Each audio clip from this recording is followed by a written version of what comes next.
It's only the Allianz Leagues. It's only February. Only a warm-up. Only a relegation.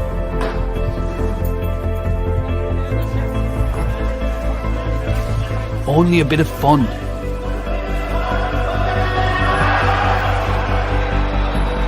It's only a debut. Only hundreds of competitive matches and thousands of players giving it their all. Only an unstoppable passion for GA across the whole nation. It's only 30 years of Allianz supporting the leagues, and we're not done yet. Only the leagues. Only the Allianz Leagues.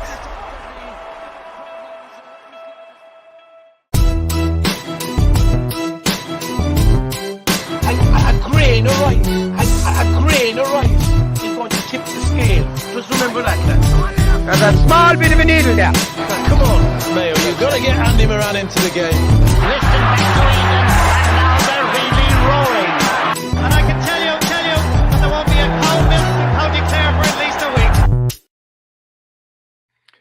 Hello everyone, you're very welcome to the Allianz Irish Examiner Gaelic Football Show. My name is Paul Rouse and I'm joined by the former Armagh footballer Oisín McConville, by the former Mayo footballer Colm Boyle, and by the former Kerry footballer Bryan Sheehan. The one thing I didn't think about this show today when thinking about it in the couple of days beforehand was that Kerry would beat Mayo by a point a man. Colm, what happened? Look, it's a hard one to tell. If you start with Kerry, they were just, you have to say they were majestic on the day.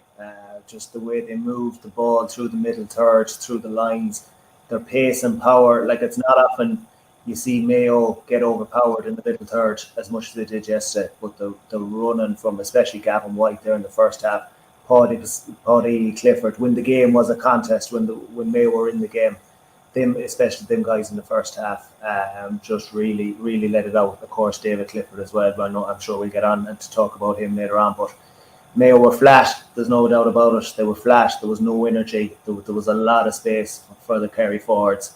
And the thing about it is, with that space that was there was absolutely no pressure on the ball out the field. If you're going one-on-one at the back, like Mayo did do yesterday, if you're Park O'Hora, if you're Lee Keegan in there, you need the boys out the field, really hounding the Kerry middle third players, and it just wasn't happening yesterday. And it was literally a case that if Kerry broke the line, even as far out as the 65, if they broke a tackle, and Gavin White with the goal and Paddy Clifford a couple of times should have had 2 goals before the first goal went in. If they broke a tackle around out as far as 65, there was literally a goal chance. You know, there was no backup Mayo player coming in to support the man that was beaten. And look, it was very, very disappointing. But for Mayo going forward, loads of learnings.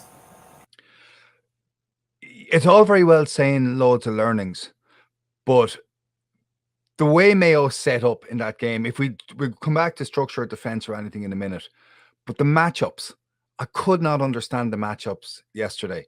And the great example for me is Stephen O'Brien being picked up by Stephen Cohn. And with basically a prairie of space all around him. To be fair to Stephen Cohn, I think he's an excellent footballer, but to leave him exposed in that position, to leave your captain exposed in that position, to me, I couldn't understand that. Yeah, he was exposed, but look, he wasn't the only one. There was so many players, and like I said earlier on, if a Mayo player was beaten, and we saw it with Stephen a couple of times around 45, once they were beaten, there was no one else coming to help, and like that's the big thing I take from where was the half forward line getting back, where was the midfielders getting back to cover off that space, to do the group tackling that Kerry were so good at. You know, if a Mayo player broke a Kerry tackle, there was normally a second or third guy coming in there to stop him up. That was very evident yesterday. And the big thing is, obviously, you know, the space was there. The space was obviously there for Kerry to exploit, but it's how Mayo went about their business of stopping that middle third, that Kerry plays in mid third. It just simply didn't happen. And we'll come back to that in a minute, what they might have done. Bryan, you must have been hugely impressed with Kerry yesterday. Yeah, you'd have to be, in fairness, to kick the scores they kicked. It especially in a big game at Croke Park. I think Kerry had to lay down a marker yesterday. I think if they were to be really considered to be All-Ireland contenders. I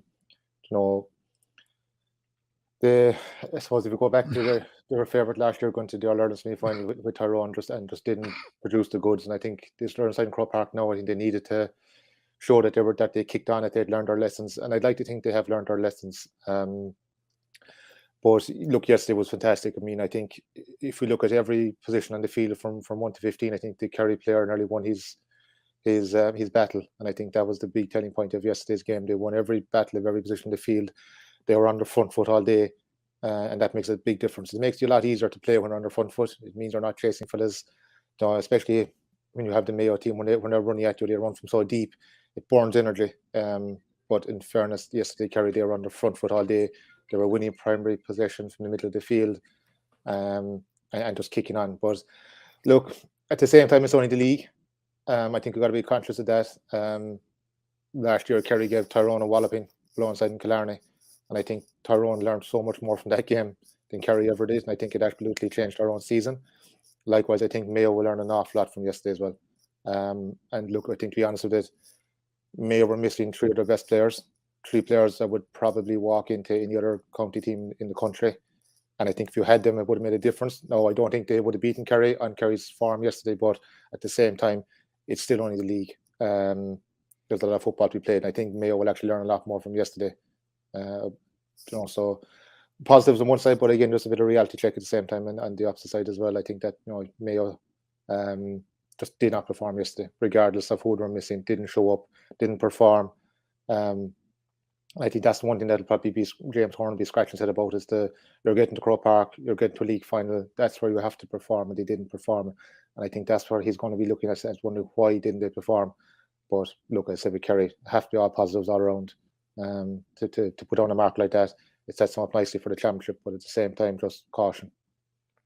Sean O'Shea will come into that Kerry team, and Paul Murphy probably, but Sean O'Shea will come into the team. Who goes from that forward line? I think 5 of the 6 forwards pick themselves automatically, and I possibly think even after yesterday's game, I think the 6 forwards will pick themselves. I think when you're going into the league final, you're trying to pick your best championship team that you have available to you. And I think it shows well when the goalkeeper, he went with Shane Ryan yesterday as opposed to Shane Murphy. Do you think he'll hold on? Do you think it'll be Shane Ryan then? I do, just from the point of view you're inside the league final. I think there's no point tinkering with your team. You're there to win the competition. You're there to win a game, win a trophy. And I think it's setting the basis of where you want to go in the league or for the championship. So I think your tinkering is done with your team. I think at that stage you're just going out to win it. So there's no point in, there's no benefit to be gained from tinkering with your team inside the league final. You have to win it. So I do think the team that he put out yesterday was going to be closest to the championship team. Look, Sean O'Shea is definitely going to come back into the team. I think he'll be on the 40. The full forward line, I think, is going to be Paul Gainey, David Clifford, and I think Clifford will go back in there. He'll resume his usual role of roaming. I think Adrian Spillane, for me, is a markdown number 12 at the moment. I think he's one of the first names in the team sheet. His work rate that he does for the team is fantastic. And I think that's where you have to get the balance right.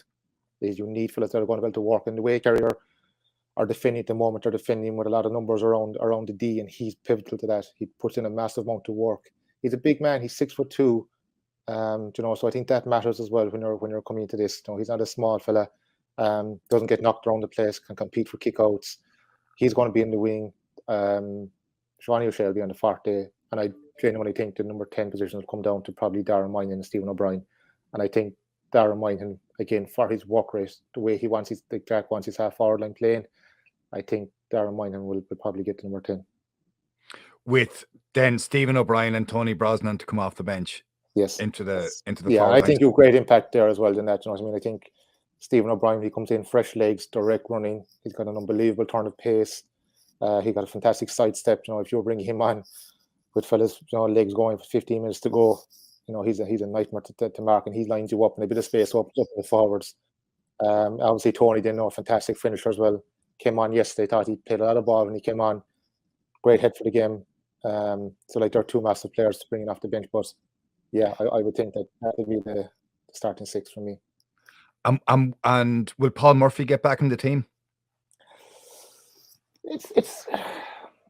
I find it hard to see where he's going to fit in from the point of view that your half back line yesterday, I thought, and throughout the league, were fantastic. You can see what Gavin White brings to the team, the injection of pace and the power he has going forward. Now, I still want to see a bit more from Gavin White. I think he's, for all the ability he has and all the ball he brings into the forwards, I'd like to see a bit more coming off the end of it. I think at times his decision making at the end isn't the best. Sometimes I think he's maybe running with his head down into too much traffic, getting turned over.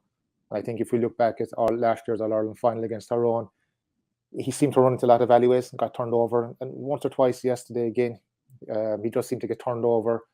Even the goal he got, was a basic hand pass over the top for Paul McGaney. He kind of overcooked it. Paul got a leg to it and it bounced up in the air. The keeper, that could have come back out the field again. Chance gone. But look, he's definitely pivotal to the Kerry team. So he will have the wing.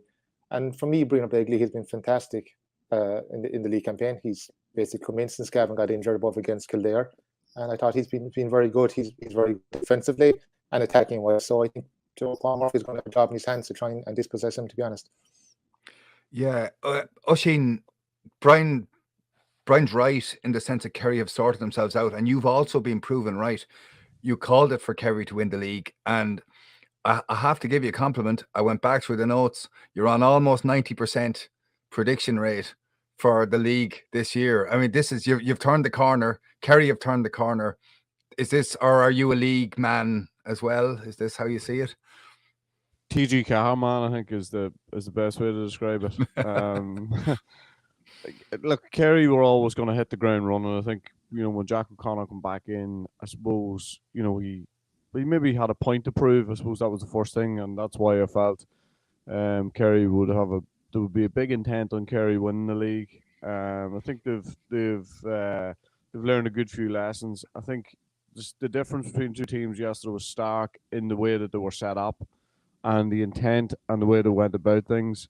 I think Colm's 100% right. I think the two boys inside were left hanging out to dry. I think when I looked at the amount of possession that that Kerry had and the pressure that was on between the 65 and their own 45 was like non-existent. If you look at Clifford's second goal, it was a ball that Mayo played into the full forward line, into the they had two sweepers there, picked up the ball, went the full length of the field. There's a caption actually on the television where you see Aidan O'Shea and I think two other players who are trying to make their way back in to definitely help out. But like the pace they were on that in comparison with the way that Kerry were able to get back in there was stark to say the very, very least. I think there's a couple of issues that Mayo have that for me really stood out for them yesterday. But I also think that Mayo looked like a team that maybe had trained through this game and didn't necessarily put too much stock on what was happening yesterday. I could be completely wrong, but I just didn't think they looked in any way sharp. I didn't think they looked like the Mayo team that had the energy that they had in previous games. So I just thought that they were a team that were getting ready for 3 weeks and not a team that were getting ready for a league final. And that's maybe an excuse that you could give on their behalf. But I thought Kerry did everything that was expected of them. I said at different stages they will have a few questions to answer during the league. I think they answered 90% of those questions. I think there's a real emphasis on protecting the simple scores that they give away against Tyrone last year, the ones that you don't want to give away in and around the D that Bryan mentioned. I actually thought yesterday they're +1, +2, sometimes +3. I actually thought they were quite deep at times, and I thought there was an opportunity. If I look at the first score of the game and the way Mayo worked the first score, it almost looked as if Kerry were willing to give that score up time after time, and Mayo just probably didn't do enough of that. Probably didn't do enough of kicking the ball over the bar from slightly outside the area that Kerry were protecting. But I suppose the good thing, if you're looking at Kerry yesterday, is that they're a work in progress as far as that set defence is concerned. But I have to say, the pace at which they got back into those positions and the level of communication that it takes in order to do that and still be an attacking force and still put up the score that they put up, sort of singles them out. It's theirs to lose now at this stage, but you won't believe this, but I'm still a little bit unconvinced by some of it. Are you convinced, Colm? Are you convinced by Kerry? You'd have to be, Paul. Yeah, you'd have to be. Like everything Oisín mentioned there, it's the work rate really. It's they always have the class, down to the year. They always have the players, always have the forwards. I think they're even gone to a different level on that. And like Clifford, I mentioned him earlier on at 11 there yesterday. Like he was majestic there in the first half. David, obviously the same. And David, to me, that was my first time actually seeing him up close live in a while. He looks like physically he's even developed. Like he wants the defender to make the contact on him when he's taking the ball, and he's so strong now. He's literally just shoving him off, and he's using that shove off to power away from the defender. I think we saw it on the goal was a really good example of that. He's so strong. I don't think people realise actually how big and strong Clifford is when he gets the ball and he's moving like that, especially on one-to-one scenarios. He's just. You agreed with that matchup, didn't you, beforehand? That's what you were suggesting before the game, to go with O'Hora on Clifford. Have you changed your mind on that? Well, what I said was I suggested O'Hora to go on him, but what I also suggested was nearly more important was how they got the extra defender with them. That was nearly just as important, if not more important, than who was actually going to physically pick him up. And that simply didn't materialise on him. So I don't think it would matter if it was Oisín Mullins, it would matter if it was Paddy Durkin or Lee Keegan, whoever it was, they were going to get the same. To be honest with you, I think Pádraig done as well as any defender could have in that space. And if you look at a lot of the scores Clifford kicked, especially the couple in the first half, Pádraig's defending was actually really, really good. The shot David had to hit was pretty much over. He had to go over Pádraig's head to really kick the ball over the bar. A lot of forward in that scenario, that ball would be dropping short because they get so much airtime onto it and it dropped 5 or 10 yards short. But Clifford is just so deadly that he can just hold the accuracy and he can hold the depth in the shot. And that's the difference with them. But going back to your question, I still think Pádraig was probably the best man for the job on the day, but it was just literally the fact that he'd no cover, he'd no help.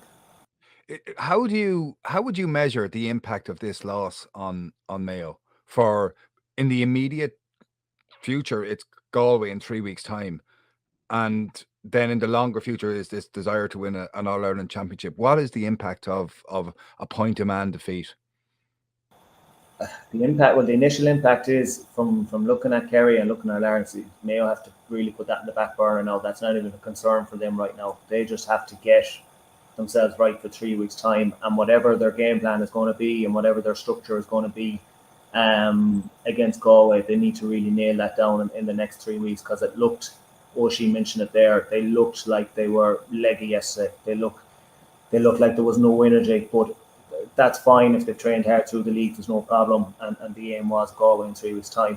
But with that, you'd still expect a small bit more of a structure to the game plan yesterday, and we just simply didn't see it. That would be a small bit of concern. But look, I've no real concern that that's not going to be sorted in the next few weeks. On that, Colm, but if you take into the account of the 3 players that were missing for Mayo yesterday, if you look at like Paddy Durkin, the influence he's had on the team, even the work rate that Dermot O'Connor goes through, and then having Oisín back in there, like they're 3 big players to have from Mayo. I definitely think they would have helped. I suppose number one with the space that was better, because they would have had the experience and the knowledge, and they definitely have the legs to make it up. But I do agree with you. I definitely think they were leggy yesterday, but I still think even those 3 players would have made a big difference to Mayo. At the same time, though, I still don't think they would have beaten Kerry yesterday in the form that Kerry was showing. But I think that was one of the big things for me yesterday, was you're missing, especially like Paddy, who can go in, as you say, he could go back there and stand alongside David Clifford and give him a right good game. But no, I still think David is the kind of player that will still, as you say, he's physically big enough to stand up to that. But I still think those three players, especially see Paddy, they're a bit like yourself and Lee when you were going the half back line. They are hard to stop, hard direct running. Mayo didn't have that yesterday, and I think the Kerry's half forward line had the luxury of being able to drop off back there, knowing that these fellas weren't going to hurt them and they weren't going to kicking scores. And I think that for me that was the big difference yesterday. That Kerry could afford to sit back on top of the deep because they just knew that Mayo weren't going to be kicking scores from 35, 40 yards, and the half back line weren't coming up the field hurting them. And I think that was a big plus for Kerry yesterday. Yeah, and the big thing is, and I think we already kind of mentioned it, the pace from Mayo just simply wasn't there. And that's something, over the last couple of years that teams would be very, very aware of playing Mayo. It just simply wasn't there without the players you've mentioned. And Kerry could afford to drop off. Tadhg Morley could afford to drop off and just literally cover off and sweep in front of the full back line. He wasn't generally worried about runners coming through the middle because they just simply weren't there. I think it was even the matchups of look, Aidan was in the 40. He's not a fella that at the moment is going to be kicking points from distance. It eased low tide just to drop off because you knew there was other fellas going to come back to get a hand on him. If you had even if you had someone like even I don't know who you put out there, but even the Kevin McLaughlin, he would take a lot more marking, or you'd have to push up on him because he can influence the game and pick out fantastic, put in good ball, pick out passes, kick a score. And I just think it just played in the Kerry's hands a small bit. As you mentioned, Paul, with the matchups, just low tight to drop because you knew Adrian was coming, you knew Dara was coming, your two midfielders were working hard, and there was no threat. I just thought, other than your two inside forwards from Mayo that were going to kick scores, and I think that was really played into Kerry's hands yesterday. And I thought Tadhg Morley was able to run off Aidan O'Shea, and on the other side, Gavin White was able to run off Conor Loftus, and they just couldn't match them when they were going the other way. And I wanted, Colm, did you watch the warm-ups before the game? I found it really interesting to watch the Mayo warm-up because I wanted to watch Cillian O'Connor and see where he is. I actually thought he looked really good in the warm-up, but it was in a much tighter pitch. But Mayo divided the pitch in two, and they had 2 7-a-side games going on either side of the pitch. Whereas at the far end, Kerry were playing a 12-on-12 or 13-on-13, half the field, a lot of kicking, a lot of ball moving, people moving everywhere. And what struck me, 2 things struck me about the Mayo warm-up. Everything was going through the hands. But then when the game started, they tried to kick some long ball in, and they hadn't done this in the warm-up, and the kicking was not good in the game started. That's number 1. Number 2, the accuracy and the decision-making in the warm-up, they just looked a mile off it before the game. And I'm not a believer in, I know been in dressing rooms where lads look like they're going to have a minor stroke if they have a bad warm-up. So I don't really get kind of too wound up about warm-ups. But Mayo just did not look on it at any point yesterday. Yeah, between one thing and another, I was in and out and talking to people. I didn't actually get a chance to physically watch the warm-ups, obviously as closely as you did. But yes, I've been in that scenario where you can just generally feel this is flat here in a warm-up, and you're nearly trying to G up lads to nearly get yourself G'd up if things are flat, if there's a low energy about things. And if that was the case yesterday, look, Mayo probably started the game okay, but literally after 5 or 10 minutes, they just weren't able to cope. Obviously, everything we talked about there was starting to become clear, and the pattern was starting to emerge of what was happening for the rest of the game. Oisín, did you ever feel it in the warm-up? You just thought, I'm just done here. I'm not able for this today. Yeah, most days. I suppose, Paul, the actual thing is, I don't know if the lads would agree, but it's actually very different when you go to Croke Park, as far as like you're talking about the small sided games and how you're going to cut down that space. It's very difficult in Croke Park to cut down the space, all of the space. There's a lot of space there that, and the dynamic changes, I think, in a big way. I'd love somebody to do, not me, I'd love somebody to do the stats on how much more kicking there is in Croke Park than there is, like, for example, like I went to watch Armagh Dublin this year, and I couldn't believe how much Armagh kicked the ball. Couldn't believe it. And then I went to the Tyrone game, and I couldn't believe how little they kicked it. And obviously there's a space thing and the size of the pitch and all that, but Croke Park just lends itself to you gotta have a kicking game. If you don't have a kicking game, you will be really, really exposed. And I think there was a stark difference between the levels of or the ability of both teams to kick the ball yesterday. But I do think that Mayo have been able to adapt and be able to mix it up in the past. I just think they were just way off it yesterday, and yes, some of that comes from the warm up. I mean, as a coach, the warm ups are a nightmare. You play a while after a certain warm up, and you think definitely replicating this the next day. So you replicate it the next day, and you're flat. And then you think, right, I've got to change up the warm up again, and you're constantly tinkering with it and wondering what's the best thing to do. And well, I know personally that's the way I am when it comes to coaching. But so the warm ups are a bit of a difficult thing. They're probably longer than they probably need to be, and longer than they have done in the past. I mean, if I consider where I started as far as warm ups concerned and where warm ups are at now. They're absolutely poles apart, but I think you can get a little bit of a rhythm in the warm up. But I've seen warm ups where it's been an absolute mess, and we've gone out and shot the lights out. It's very difficult to get the correlation between the warm up and what actually happens on the pitch. But I do think the one point that you made about Kerry being so spread out, and mixing it up, kicking the ball and stuff. I do think that that's probably the one thing that you do need to change when it comes to Croke Park as far as warm-ups. I think you need to be kicking the ball a lot more. Where do you stand on warm-ups, Bryan? Were you a fan? No, I agree with Oisín. I to be honest, I think it varies. There's times there where you're doing a warm-up and you think there wasn't enough intensity in it, and all of a sudden you're going to go into the game and the first 10 minutes are 100 miles an hour and you can't catch your breath, and you're kind of question everything yourself. God almighty, what did I eat? Did I eat enough? Did I eat too close to the game? You do question yourself. I just think it's a mindset. I think it's an attitude to the players. I think if you have the right attitude going into the game, you just get through the warm-up. It is what it is. Look, I think the players have no say over it. It's down to the management, down to the coaching. I think it depends on what the players put into it. I've seen fellas inside the warm-ups and they're only dragging themselves through it, and they'll go out and they'll kick the lights out, or they'll run themselves to the ground. Other fellas, they're coming off and they're learning need to change of jersey. The sweat is pouring off them, and they're ready to go. So, look, I think it's the players, their own perspective of how hard they want to push themselves. Do they need to get themselves the second wind going? But I think at that stage, look, all the work is done. It's for me, it's a mindset. You just have to be in the frame of mind of, I'm going working today.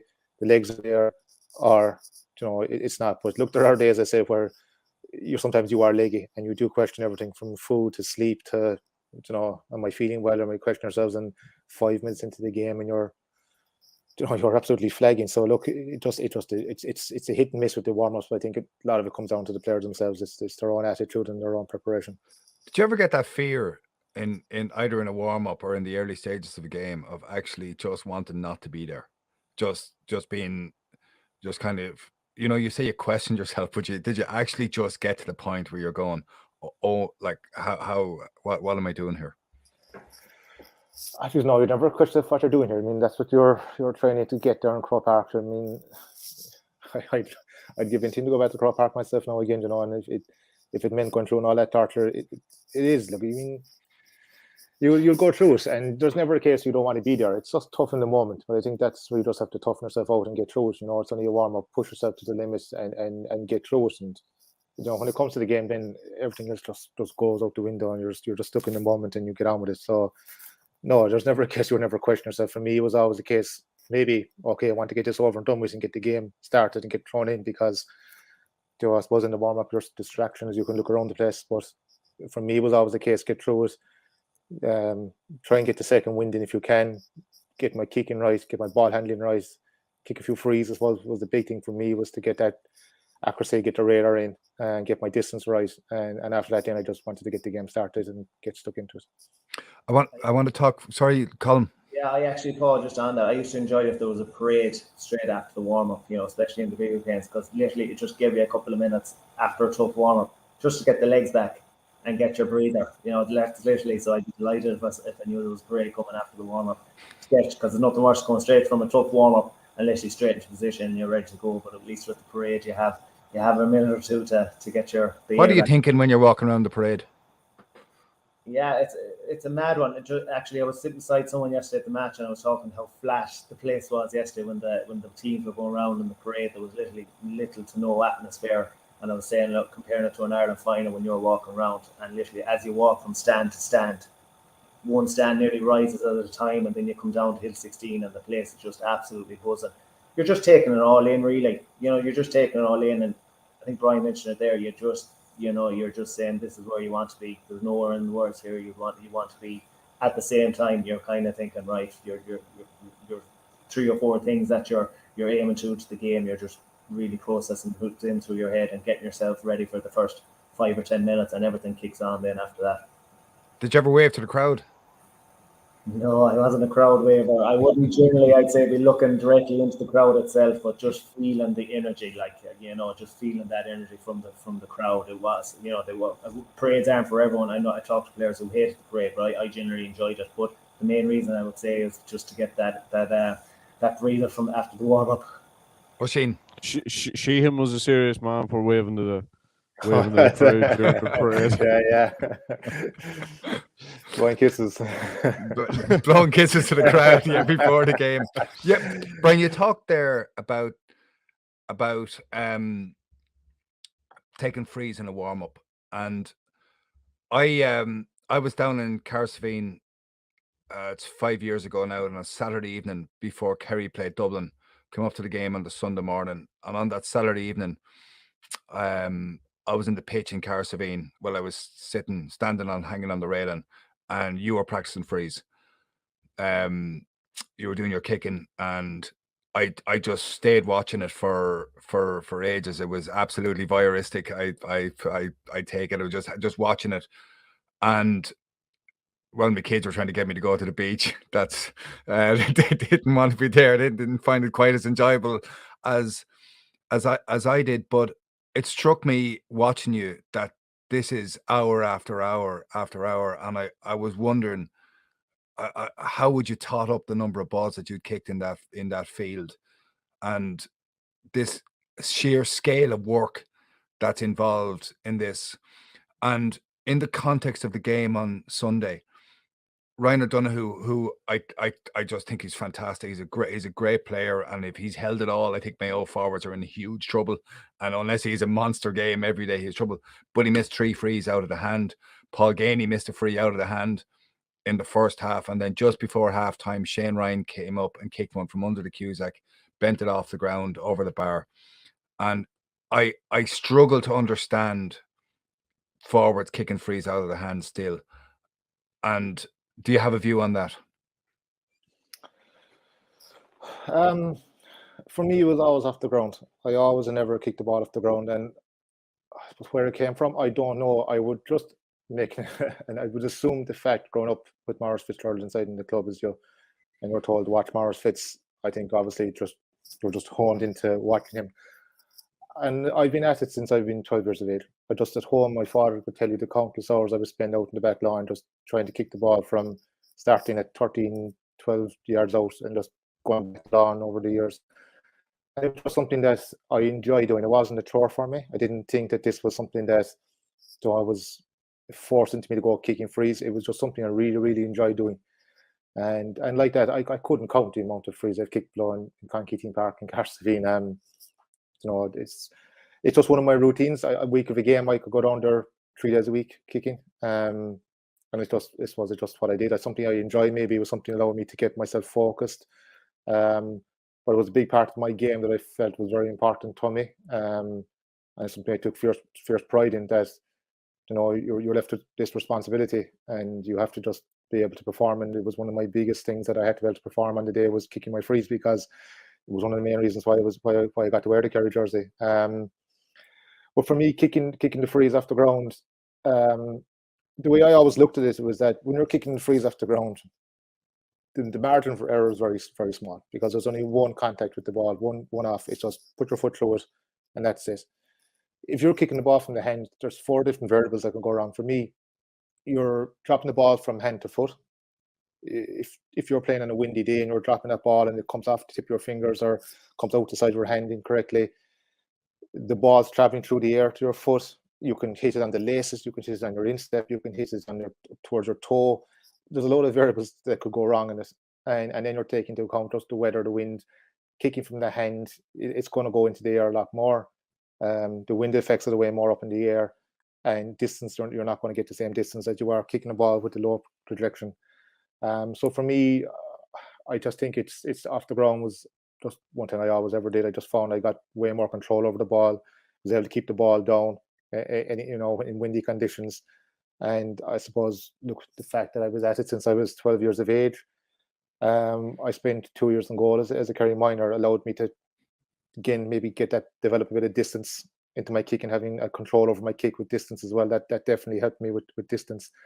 But for me, that's why I always felt kicking off the ground, you have way more control over the ball, and especially if you're playing in windy conditions, if you're kicking to a breeze, or you just seem to have a bit more control over the ball to keep it low rather than kick it off your hands, which is going into the air. But it's funny, I see like some Michael Murphy and I see Seanie O'Shea. Seanie O'Shea is a fantastic kicker off the ground. Yeah. But then he was in the Kerry panel for 1 year when you were there, wasn't he? He was, yeah. There was one change over a year. Very unfortunate to get a couple of games, to be honest. I thought he could have. We played Galway in a quarter final in Croke Park, and he was lifting in training. And I think he was actually stopped from playing with the under-20s the week before. And, you're kind of saying, well, obviously this fella's getting a run, but he didn't get a run in the end. But you could see he looked, even from back then, he was an unbelievable talent. He just needed to slightly fill out. He was only 19 years of age, I think, he was only 20 years of age at the time. So he just needed to fill out, and he has done that. But he kicks the frees off the ground as sweet as anyone, and then he kicks them off the hand. I don't know why, but look, in fairness to him, he's fantastic. And I see Michael Murphy as well, another fella that kicks from the ground, has the ability to do it, but then sometimes he just kicks the other one from the hand. And I see even Killian as well. Killian O'Connor can kick 45s with ease, and then he kicks mostly frees in the hand. I don't know. Look, it's their own choice. It's their own choice. For me, it was always never off the ground. But look, just going back to free taking, the big thing with me, free taking, was never about kicking the ball from 55, 60 yards. A good free taker is a consistent free taker. You have to be consistently kicking your frees to win games. And it's not about winning games, when it's a draw or you're 2 points up.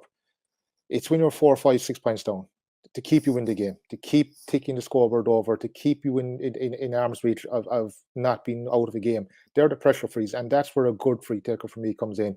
You have to be able to nail your frees, keep yourself in the game. And I think, like that, if you have a good guy playing against a good free taker, teams are going to be very conscious about fouling, because they know this fella is going to nail his frees because he's a consistent free taker. Whereas if you have an inconsistent free taker, sometimes it can suck the life out of a team as well. We're missing frees, and all of a sudden, it's not our day. But you just need a consistent free taker, because, I just think if you look back at Dublin, how many All-Irelands has Dean Rock won for Dublin on his own by just kicking frees? And I think if you were seriously going to win an All-Ireland, you have to have a free taker that's going to kick 92, 95% of his frees in any given game. Oisín, where do you stand on the free taking? Exactly the same thing as Bryan. It's very much a more correct science, kicking the ball off the ground. I changed from 02 because I got a back injury, and it was just repetitive. It was taking a lot of strain. I don't know whether it was my technique or what it was, and that's the only reason why I changed to the hands.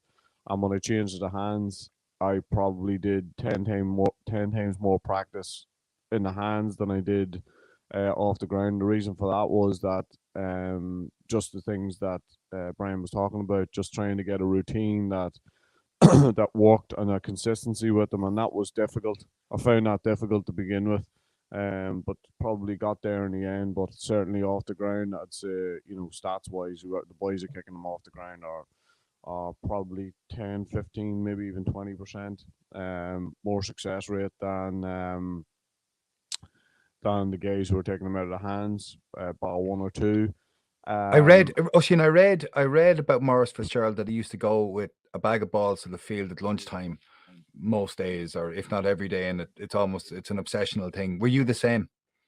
What I would have done was, if we trained Tuesday, Thursday, or Tuesday, Friday, I used to do Wednesday.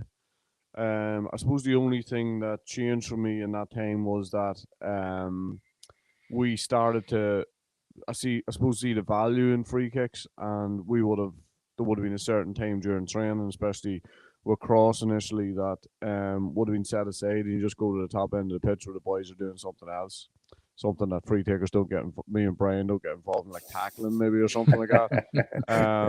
But I think that was it. I think, you've seen the value, and it's a very, very important part of the game. It can keep you in the game, it can get you over the line, it can do many, many things. But I suppose the difference between the practice that when I initially started was it was just a bag of balls. I threw them everywhere, and then I come up with this little routine where I had 10 free kicks in certain areas of the field, sort of covering all the bases. And the good thing about that was that at the end of the night, I'd do maybe 10 to finish with, and I'd just keep my score every night just to make sure that I was at the 9, at least every night, and that improved the consistency of things. There was a guy, I maybe said this to you before, a guy called Dave Alred who helped out Johnny Wilkinson down through the years. He does a little bit with maybe Harrington and a few boys now too, but like he was talking to me about technique and the way I kicked the frees, but I was happy enough with the way I was kicking the frees, but he did talk to me about the repetition thing, and that definitely helped me doing the same thing all the time. Where the valve, like I watch certain players kicking frees and the valve is maybe facing towards them or sideways or something like that. I don't know if it's an OCD thing, but it's really annoying, and it's not conducive to the flight of the ball and all that sort of thing. So, you sort of get when you start out and you're kicking free kicks, you're just kicking them. You're just kicking them, and when you're young, if you miss one, you're not really that bothered about it. I remember missing a 14-yard free in Parnell Park one day, and I thought that's never going to happen to me again. And that you probably double down a bit then in practice, but certainly when I moved from kicking off the ground to kicking out of the hands, there was a lot more practice in it, and there was a lot more as far as routine and all that was concerned. Did you ever get heckled when you're about to kick it by opposition players, or did you ever? Oh yeah. Colm was deadly for it. Yeah. Did you have a view on free takers, Colm? I was probably giving out to the ref at the same time that the free taker was taking the free and not the wards of the free maker. Yeah. Did you ever take frees for the club? No, never. I think back in school, actually, I used to play in the forwards back in school. I think that 1 year we'd no free taker for the senior school team, so I actually got stuck with them. But that was about it. That was it for me. No. Did you have it? I think Paul. I think just on that before you go back to Colm, I think free taking cost Tyrone in All Ireland. Oh yeah, I did a thing on Tyrone at one stage on the Mickey Hart, and their free taking was at 40%. I think that was over 2 seasons, and like I was looking at most other teams, and they were like 80. Like the really good ones were 90.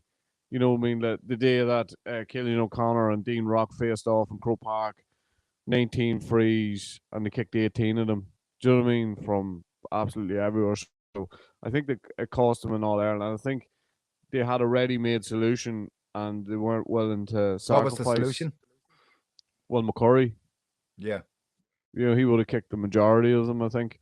There's a wee boy called Lee Brennan who would have had an opportunity to do the same thing. But as I say, they were at 40%. One day they played in the championship against Derry in Oma, and had 7 different free takers. And like I just couldn't believe it, considering how professional the setup that was at the time, and the things that would have been doing behind the scenes, and to have that, and that was the thing that was holding them back. Bryan, did anyone ever try and take a ball off you to take a free? Maurice Fitz was probably the only fellow that comes to mind. Played a county league game, Division 1 game against Aston Stacks in Connolly Park. So, but look, I was only 17 or something, 18 at the time. I think it was my last year on go to Kerry Minors. But no, other than that, I suppose the agreement really was when playing with Kerry was anything that from centre of the field over to the left hand side and possibly out distance wise. I would take it. Anything in kind of in the right hand corner, Colm would look after it. Gooch would take it. And again, it probably just came to distance for Colm if he just felt it was slightly out of his range or whatever. So look, again, between the two of us, we had a fair understanding of who was kicking what and where. But no, other than that, Morris Fitz says you're the best club championship footballer in the history of Kerry football. Well, it's a nice compliment to get, I suppose, from a man like him. So I'll take that one definitely. Before we move on to Galway, Roscommon, Colin, did you have any particular technique to put off free takers? Put off free takers, no. I was probably too small. They probably couldn't even see me in their eye line, to be honest. And definitely the likes of Bryan, it wasn't affecting. He was going to be kicking over. But no, definitely not. You weren't allowed. Generally, the referee was very protective of free takers, so there was nothing you could do really. Paul, you took a few frees in your time. We're not doing this, Oisín. We're not doing this. I got there's people all over Tullamore diving for cover in case I start talking about this. No, I took frees for Tullamore for 13, 14 years. Never did it at the level that you lads did it. But I was absolutely obsessed. I had my own keys to O'Connor Park in Tullamore, my own bag of balls. During season, I went every day. In days we were training, I went early.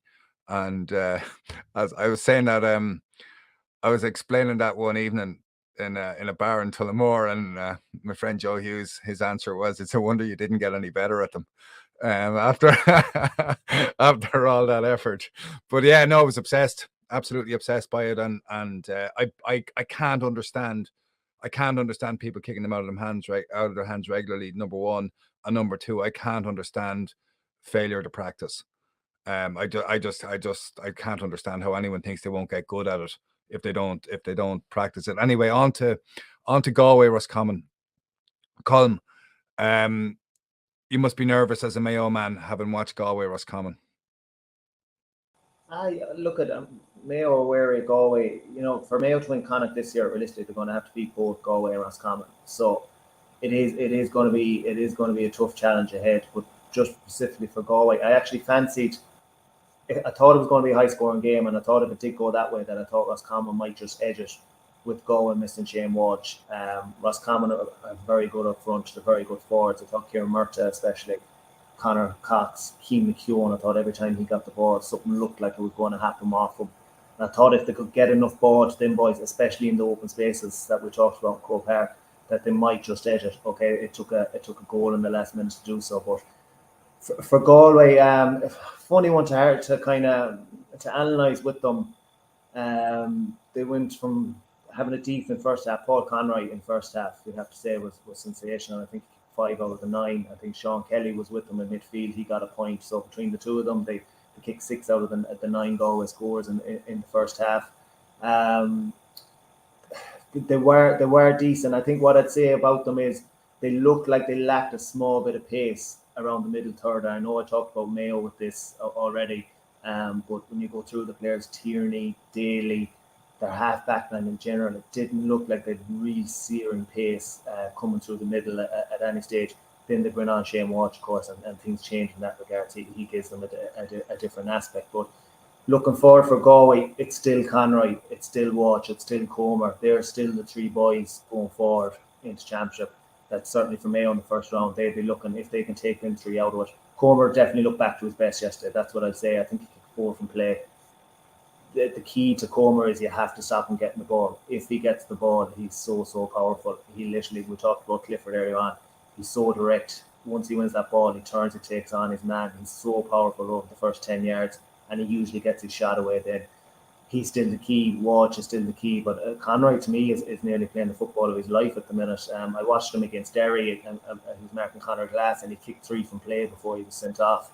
So he is still, I think, whatever it is now, he's 33, 34, he's pushing on, but he's playing unbelievable football. The Sean Kelly one in midfield is an interesting one, because I don't think he's a midfielder, but I think he's literally just there to add legs in beside Paul Conroy and get up and down the pitch with them, and probably give him more defensive structure from midfield back the way. I think he'd probably prefer him to have him maybe at 6 or even 3, because I'm not sure how good that goal from backline is, if I'm being honest. But I think he'd probably prefer to have him possibly back there. but I think he just feels that he needs the legs out the middle, and it'd be interesting to see with Mayo, obviously, with Sean Kelly pick up the likes of Mayo and possibly, and just go in a head-to-head battle and let them two run it out together, and then maybe possibly Jordan Flynn, providing he's fit after yesterday, he went off injured, possibly doing a man-marking job on Paul Conroy, and really try to curb his influence on the game. But I think Port Joyce would be disappointed to lose it. That's what I'd say. I think obviously they got promoted and whatnot, but I think he will be disappointed to lose it. Especially they were 17-12 down. They get themselves into a lead. They kick 6 in a row to go 18-17 up, and to concede a goal like that, Jim McBurter picks up the ball, pretty much under us at the Hogan stand, and pretty much goes round and around about on nearly a tour of Croke Park. I think he holds the ball for 13 seconds before it gets the shot away. Some really poor tackling, I think, from Tierney and Conroy in particular.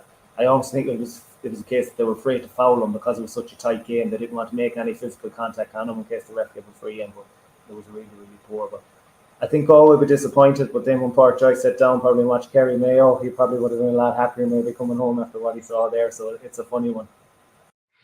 Brian, how would you rate both Galway and Roscommon on the strength of yesterday?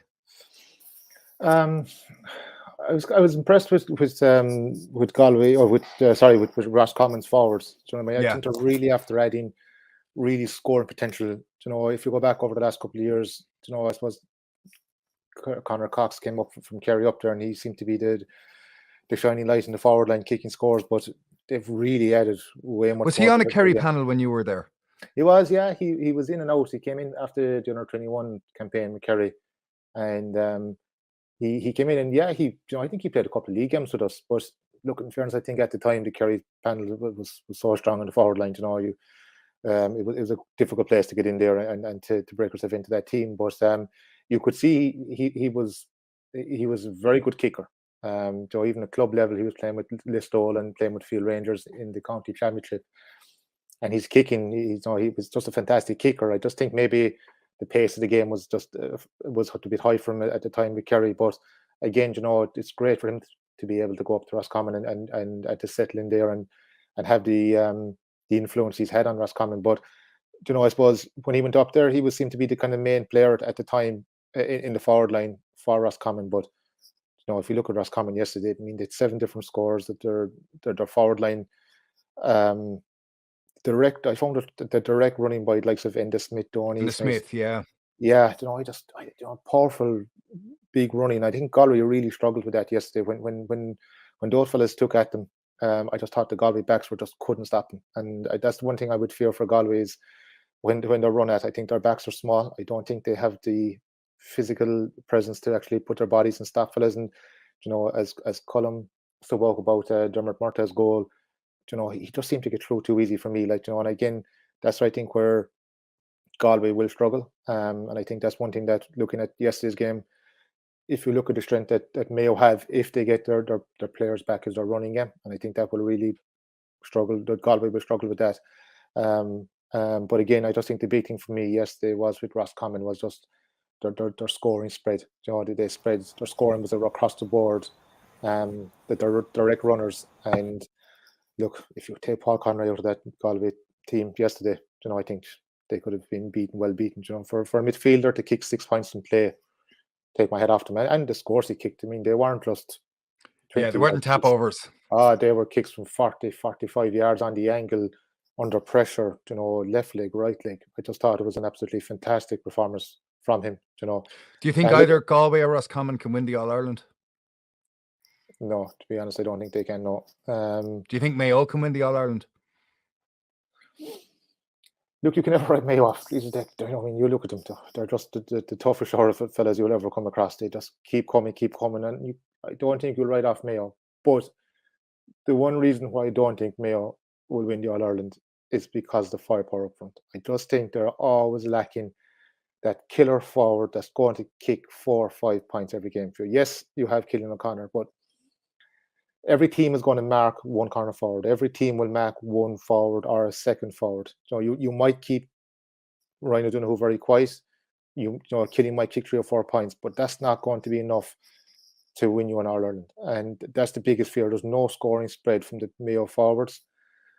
they're very much reliant on their halfbacks kicking scores. If you go back through the years, like of Colm kicking up 2 points a game, Lee Keegan coming up kicking points, Paddy Durkin kicking points, Matthew Ryan is kicking points. But the forwards are just not contributing, and they're still crying out for that forward that's going to just guarantee you 4 or 5 points from play every game. And I just don't see Mayo having the firepower at the moment to do that. For me as well, it's the same mistakes with Mayo. I just think it's the decision making up front. They're just some of the kicks aren't done. There's fellas kicking from the post that are under pressure, going away from goal. And I just think James Horan has to look at himself and say, how is he still allowing this go on? If you look at Dublin and how Dublin, under Jim Gavin, you never saw some fella throwing at a kick where the percentage for that score was a low percentage kick. There was always a percentage kick. And you never had someone shooting who shouldn't be shooting. They always seem to offload it to a kicker. There was always a Paul Mannion on the loop, a Dean Rock, a Kieran Kilkenny, a Conor O'Callaghan. And they always found their kickers. And I just think at times Mayo just there has to be discipline from James Horan from the point of view of where we're kicking. Why are we continuously kicking the ball under pressure from stupid places? And I just think the same failings happened again with Mayo over the last while. I think they have to improve on that, and I think they do need to get another forward. Now, Killian has been out of the game for the last year, has played no league football. I don't expect him to come back into the heights that where he was. I just think it's going to be very hard for him to do so, having played no football. And I just think that's why this year I think Mayo will come up short. Now, don't get me wrong. They could prove me wrong, and with the personality they have and the way they keep coming back, there's a never say die attitude with them. You can never rule them out. But I think when it comes to the crunch, in All-Ireland semi-final, against the Dublin, against the Kerry, against the Tyrone, I think they'll be found wanting. So I don't think the All-Ireland is going to be going back west, to be perfectly honest. Colm, when James Horan takes a training session, or the training sessions are being coached, what work is done on decision making in the training field? There is work. A lot of it is through kind of small-sided games, and they put you into game scenarios where you might be a couple of points down, or and you're working on trying to get back into the game. There's 5 minutes left, and you're trying to get back into the game. One team is trying to defend it, the other team is trying to get back with it, and you're working on different scenarios like that. But like every team does that, to be honest. That's not something new. That's pretty much every team does it. For Mayo, look, it gets talked an awful lot about the forwards. I think that the one thing I will say for yesterday, I think Oisín mentioned there about Kerry kicking the ball an awful lot. For me, Mayo had no link at all in the half-forward line to get them out of defence, even to start attacks, So that's why we felt we were carrying the ball an awful lot, and we were just running down blind alleys. By the time we got to the Kerry 45, they had everyone filtered back. But going forward, we definitely need to have then a link, at least one link on the half-forward line. And look, we still have loads of positives. For me, one of the small positives actually out of the game yesterday from Mayo point of view was James Kerr in the first half. He's probably the closest player we have to Tommy Conroy in the fact that he's real pace, he's real power, and he will turn and take on his man every time. He's had a difficult couple of years with injuries, faded away in the second half. He hasn't played a whole lot of football in the league, so I think that will do him the world of good. And like I said, he's probably the one few positives. Obviously, a big positive as well is Killian coming back as well. It's going to be huge. If he can play a Colm McShane role for possibly the Galway game, and if beyond that, and that every Mayo fan would have taken your hand off for that a month or two ago when we didn't know if he was coming back or not. So look at still an awful lot. Like we said earlier on, loads for Mayo to work on. Absolutely loads for Mayo to work on. But time is at an essence now with 3 weeks to get this right, because I think Galway are going to go with a more defensive game than they have done against Mayo over the last 2 years. I can see Keane O'Neill and Park Joyce forming a plan where they're getting loads of bodies behind the ball, and they're looking to hit them quick on the break then with Walsh and Colm particularly up front. So they're going, you mentioned there about decision making. That's when your decision making is key. As we saw yesterday, we kicked one ball down Tyke Morley's throat, and about 20 seconds later the ball is up in the net with David Clifford for Kerry. So that's going to be key, certainly going forward for Mayo.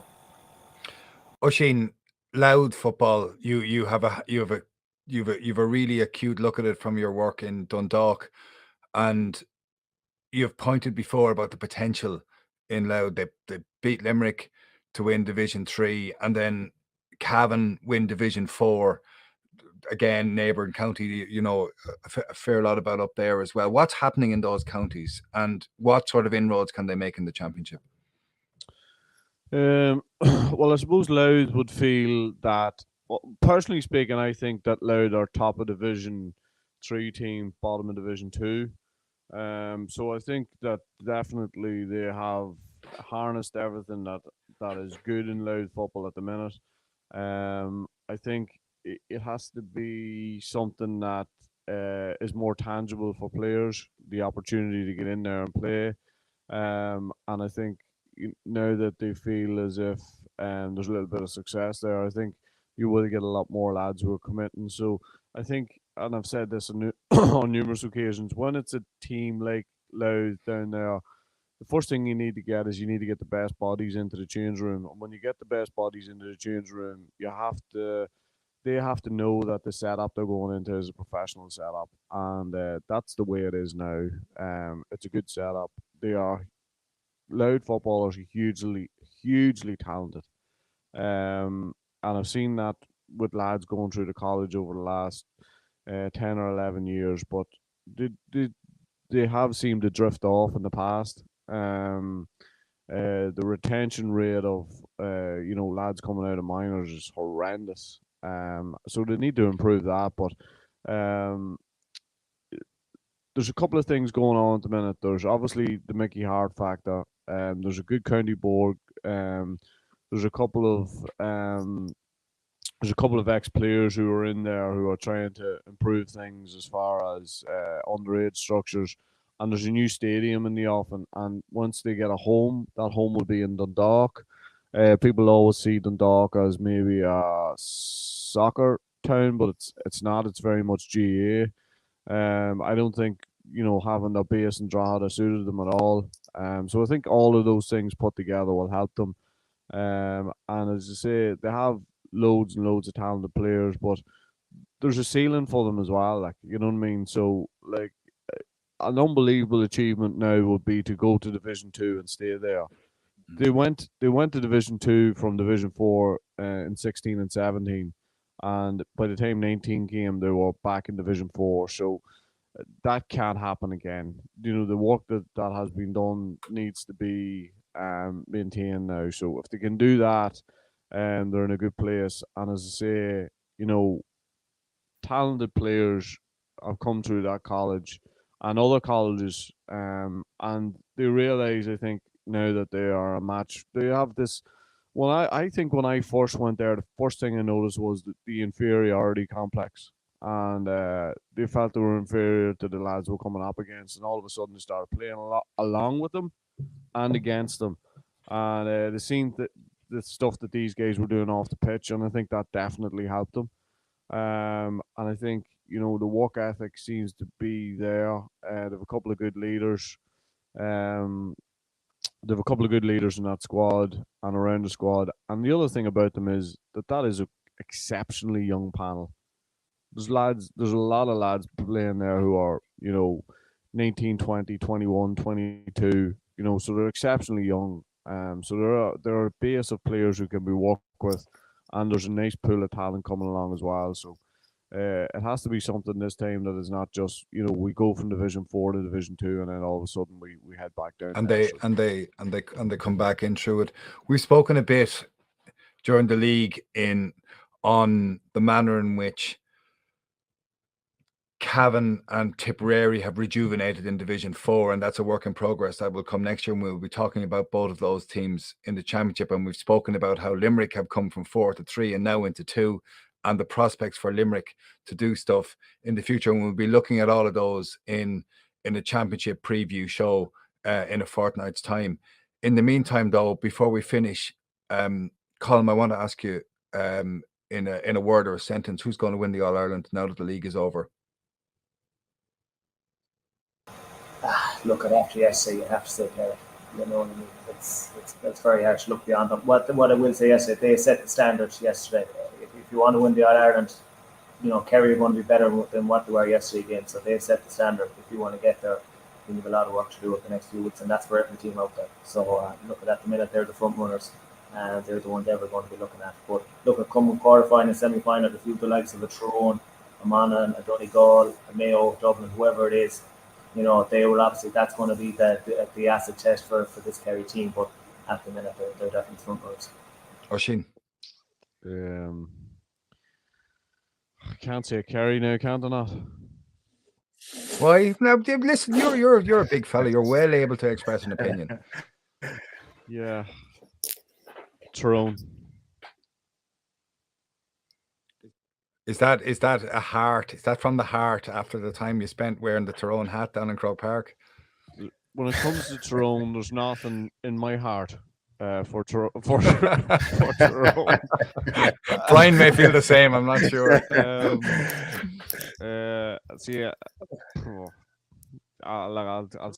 Tyrone, really? Well, yeah, I think they have a great chance. Great chance. Bryan.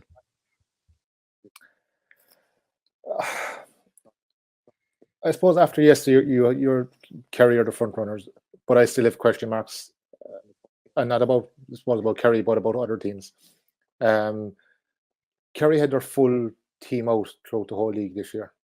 They played David Clifford in all their games. Sean O'Shea. There was no real player to come back into the setup, bar probably Gavin White, who got injured in the first game. So I think we've kind of seen what Kerry have. Whereas if you look on the other side, Tyrone kind of struggled through the league, didn't play particularly well. But yet and all, they came down to Killarney, where Kerry have a fantastic home record and beat Kerry down in Killarney. So I'm a bit with Oisín at the moment from the point of view, I don't think you can rule out Tyrone. My heart obviously is with Kerry, but I am going to say Kerry, but I still have question marks over what Tyrone are going to bring to the table. I think they have a massive say in it yet. This is the first time I have asked people in any environment who's going to win the All-Ireland, and nobody has even mentioned Dublin.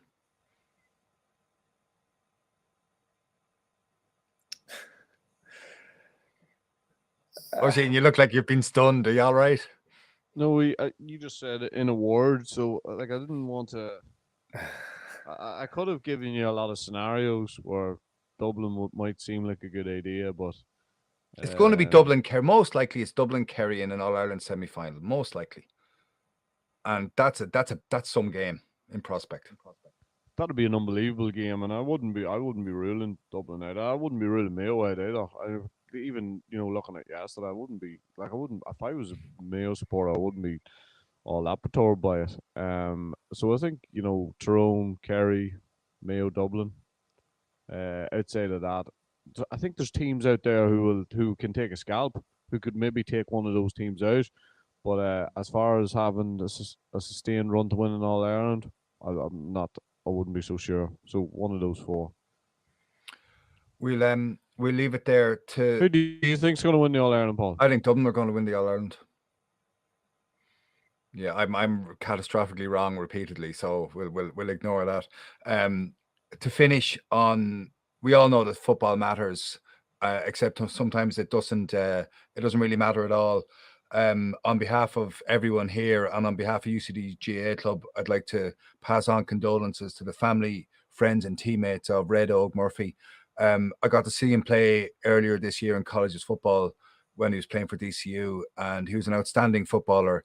And more to the point, I know people who know him and know him well in DCU, and they thought the world of him.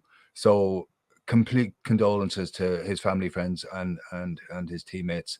Thank you to Larry Ryan for running this podcast, to Raf Rocca, to Jack Neville, to Tony Lean, to everyone at Examiner Sport. A huge thanks to Oisín, and especially to Colm Boyle and to Bryan Sheehan for joining us today. We'll be back soon. Thanks. It's only the Allianz Leagues.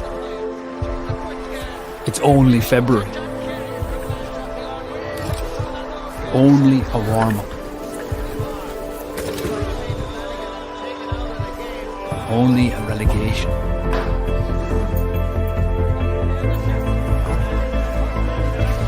Only a bit of fun.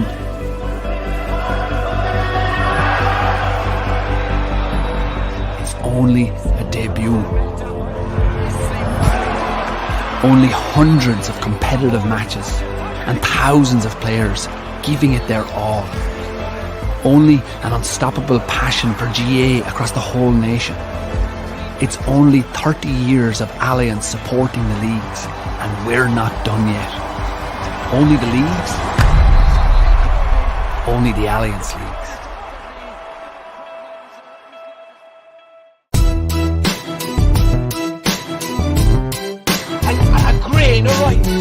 A grain of rice is going to tip the scale. Just remember that, lads. There's a small bit of a needle there. Come on, Mayo, you've got to get Andy Moran into the game. Listen back to Oisín.